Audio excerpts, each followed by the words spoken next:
जय माता दी, जय सिया राम। आज हम सब ये जानेंगे कि धन संबंधी आपदा क्या होता है। धन के संबंधित आपदा यानी आप धन तो बहुत संचय कर किए हैं अपने लाइफ में, अपने जीवन में हम सब धन बहुत संचय करते हैं, हम सब धन को जमा करते हैं। लेकिन ऐसा कुछ समय आता है कि धन अचानक से खर्च हो जाता है। जैसे किसी का एक्सीडेंट हो गया, किसी का मान लीजिए कि धन जमा करके रखे तो है, कुछ अनैतिक बीमारी आ गया या कुछ ऐसा कुछ हो गया जिससे अचानक से सारा धन जितना भी आप बैंक बैलेंस बना कर रखे हैं, सारा बैंक बैलेंस अचानक से खर्च हो जाता है। 5 लाख 10 लाख खर्च हो जाता है। तो कुछ हम लोग गलतियां करते हैं वास्तुशास्त्र के अनुसार से, जिसके कारण से धन में आपदा आता है। धन संचय होता है लेकिन धन संचय कि पूरा नहीं हो पाता है। मतलब कि अगर धन जमा किए हैं और धन अचानक से निकल जाता है। धन संचय आमदनी और अधिक खर्च कम होना है। यानी कि धन, जैसे मान लीजिए कि हम 10 रुपया कमाए और 8 रुपया खर्च हो गया, ठीक है। जैसे मान लीजिए किसी का तनख्वाह या कोई बिजनेस में कमाया 50,000, 1 लाख, अब महीना में कुछ बीमारी या कुछ एक्सीडेंट हो गया या कुछ हो गया और धन खर्च हो गया, 20,000 30,000 40,000 खर्च हो गया। कट छट के हाथ में 10,000 5,000 बचता है। अपनी इच्छाओं को, जैसे कि कोई अपना इच्छा, जैसे आप मान लीजिए कोई इच्छा कर रहे हैं, धन संचय किए हैं, आप अपना इच्छा, आपको मन किया कि हम घर बनाएंगे अच्छा या गाड़ी लेंगे और उसके लिए धन जमा कर रहे हैं, परंतु वो धन अनैतिक कार्यों में खर्च हो जाना, जैसे कोर्ट कचहरी में खर्च हो जाना, जैसे कि मान लीजिए आप जैसे कि अनैतिक बीमारी आ जाना या कुछ ऐसा हो जाना जिसके कारण से धन खर्च हो जाना। तो हम लोग पहले ये बात को जानेंगे कि क्या कारण से धन खर्च हो जा रहा है, ठीक है। क्या हमारे घर में या हमारे ऑफिस में या हमारे बिजनेस, जहाँ पर हम लोग का फैक्ट्री है, दुकान है, वहाँ पर क्या ऐसा गलती किए हैं या करके रखे हैं जिसके कारण से धन रुक नहीं रहा है। कई लोगों का यह प्रश्न होता है कि धन मेरा, हम तो कमा रहे ठीक, मेरा पास पैसा ठीक आ रहा है, लेकिन जितना आ रहा है उतना रुकता नहीं है, जितना रहना चाहिए उतना होता नहीं है। तो कारण क्या है? तो आज हम इन्हीं कारणों पर बात करेंगे।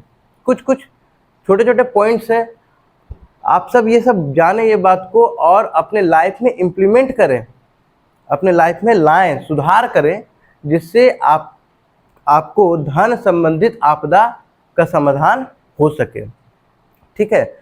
ऐसा भी होता है कि हम बहुत बड़े परिवार में जन्म लिए, बहुत पैसा है मेरे पास में, मेरे पापा पास में, मेरे दादाजी पास में बहुत पैसा है, ठीक है। उसके बाद क्या होता है कि कुछ कारण से हम राजा से रंक बन जाते हैं। ग्रहों का भी कुछ कारण होता है और कुछ वास्तु का भी कारण होता है। तो हम लोग पहले पता करेंगे वास्तु का कारण, कौन से वास्तु के गलतियों के कारण से हम लोग का धन जो है वो अनैतिक कार्यों में खर्च हो जाता है, ठीक है। तो हम लोग पहले आते हैं, कुछ पॉइंट्स है, मैं उस पॉइंट्स को आपके सामने रख रहा हूं, आप इसे समझें, सुने। सबसे पहला, सर्वप्रथम कि आप पता लगाइए अपने, प्रथम पहला जो है कि आप पता लगाइए कि आप अपने ऑफिस में, दुकान में, फैक्ट्री में, जहां भी हो, वहां पर हम लोग आप निरीक्षण करें। सबसे पहले आप निरीक्षण कीजिए कि पूर्वी भाग में, मतलब जो दिशा होता है, ठीक है, उसका पूर्वी भाग में कोई वजनदार वस्तु तो नहीं रखनी है। पूर्वी भाग में कोई वजनदार वस्तु तो नहीं रखे है ना। पूर्वी कोण या अन्य कोण की अपेक्षा ऊंचा तो नहीं कर लिए हैं। जैसे पूर्वी कोण जो है वो ऊंचा तो नहीं किए हैं। जैसे कभी कभी घर का जो जमीन होता है वो एक भाग से थोड़ा उठा हुआ रहता है, कहीं डाउन रहता है, कहीं पर समतल रहता है। तो पूर्वी भाग ज़्यादा ऊंचा तो नहीं है। पूर्वी कोण की अपेक्षा दक्षिणी पूर्वी कोण बढ़ा हुआ तो नहीं है। दक्षिणी पूर्वी कोण, ठीक है, आपका दक्षिण पूर्वी कोण जो होगा वो कोई थोड़ा सा बढ़ा हुआ तो नहीं, जैसे चतुष्कोण है, जमीन या ऑफिस आपका चतुष्कोण में है, तो देखिएगा दक्षिणी पूर्वी कोण जो होगा वो थोड़ा बढ़ा हुआ रहेगा, ठीक है। अगर बढ़ा हुआ है तो वास्तु के अनुसार से गलत है, इसके कारण से भी अनैतिक धन का खर्च हो जाता है। दक्षिणी पूर्वी कोण ज़्यादा बढ़ा हुआ भी नहीं होना चाहिए, ज़्यादा घटा हुआ भी नहीं होना चाहिए, ठीक है। पश्चिमी दीवार, जो आपका ऑफिस हो, फैक्ट्री हो या कोई कार्यालय हो, घर हो, उसका पश्चिमी दीवार जो है का दरवाजे पर, दरवाजे तो नहीं है, यानी पश्चिमी दीवार पर कोई दरवाजा तो नहीं है, पश्चिम का जो दीवार है उसमें कोई दरवाजा तो नहीं लगा के रखे हैं आप। पश्चिमी सतह, अगर आपका जो जमीन है उसमें पश्चिमी सतह जो है वो नीचा तो नहीं है, जैसे कि चतुष्कोण होता है, आपका जो जमीन है वो चतुष्कोण रहेगा, ठीक है।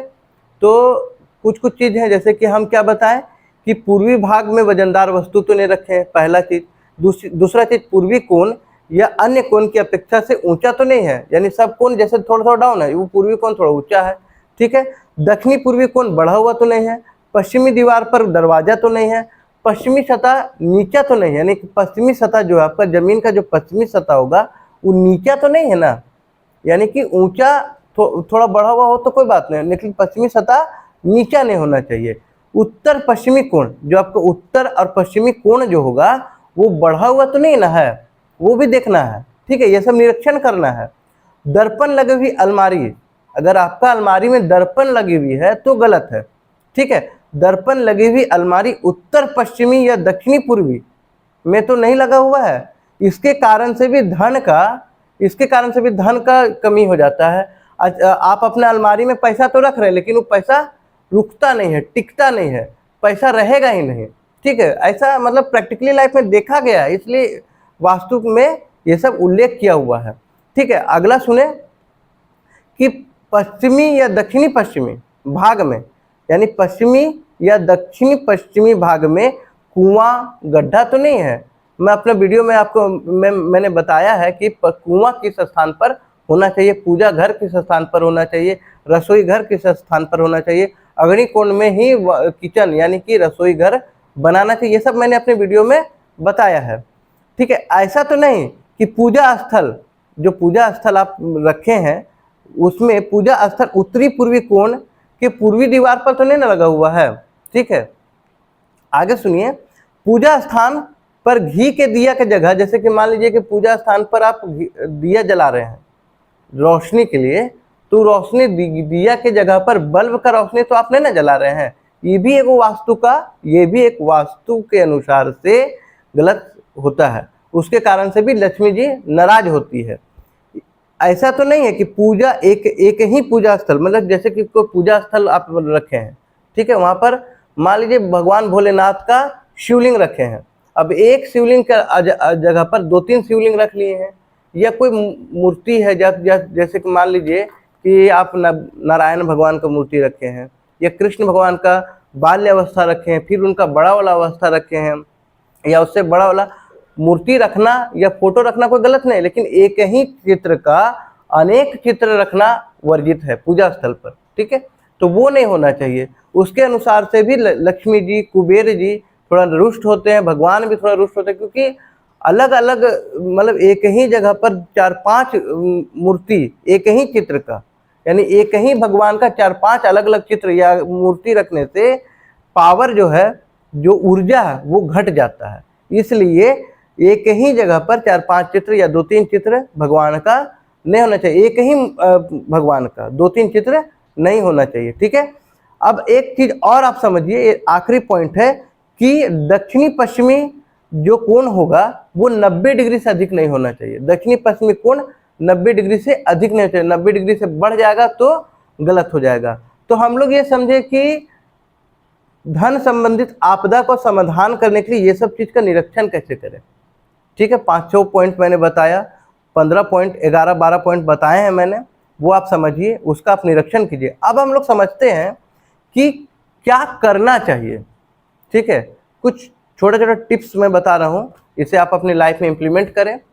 तो देखिए, सबसे पहला बात है कि घर पर या तो घर का कीमती सामान, जैसे जेवर हुआ, सोना का कुछ हुआ, पैसा हुआ, या स्वर्ण हुआ, रजत मुद्रा हुआ, या कुछ भी हुआ, कोई भी कीमती सामान जो है, नगद रुपया जैसे हुआ, तिजोरी सदैव उत्तर दिशा में रखना चाहिए, ठीक है। घर का कोई भी कीमती सामान, तिजोरी हुआ या कोई भी कीमती सामान, उत्तर दिशा में ही रखें, उससे वास्तु ठीक होता है, ठीक है, पहला। दूसरा है कि कुबेर जी धन का स्वामी होते हैं, ठीक है, तो उत्तर दिशा में उनका स्थान होता है। तो इसलिए अगर हम तिजोरी या कोई भी कीमती सामान उत्तर दिशा में रहेगा तो कुबेर जी के सानिध्य में रहेगा। तो कुबेर जी के सानिध्य में रहने से वैसे ही आपका धन संचय होना शुरू हो जाएगा। ये तो इसमें कोई संशय नहीं है। ठीक है, अब सुनिए दूसरा पॉइंट, तिजोरी सेफ में विधिवत पूजा किया हुआ कुबेर यंत्र। अगर धन हम तो रख दिए, मान लीजिए उत्तर दिशा में हम तिजोरी रख दिए, ठीक है, अब क्या है कि जो तिजोरी हम रखें उसमें पैसा रह नहीं रहा है, उसके लिए क्या करें, है ना।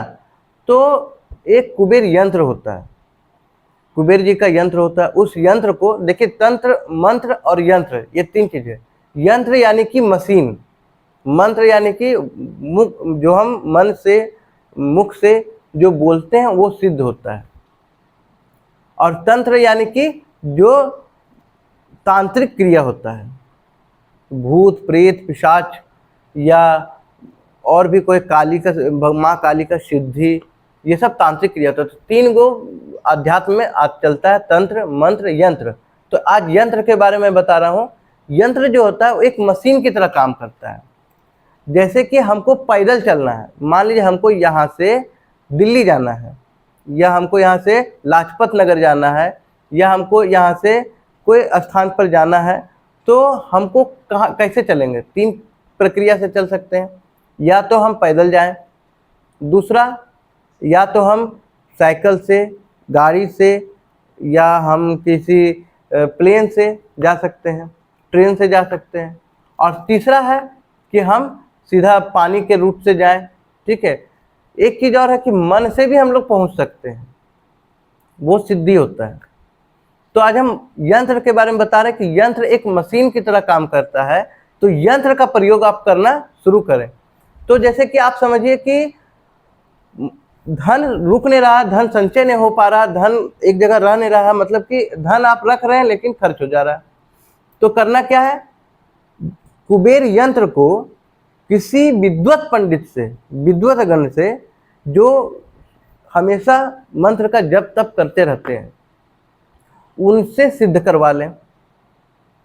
ठीक है, या धनतेरस के दिन में आप ये काम कर सकते हैं, लक्ष्मी पूजा के दिन में ये काम कर सकते हैं। और वो जो कुबेर यंत्र है उसको आप अलमारी में, आपका जो खजांची है उसमें आप रख दें।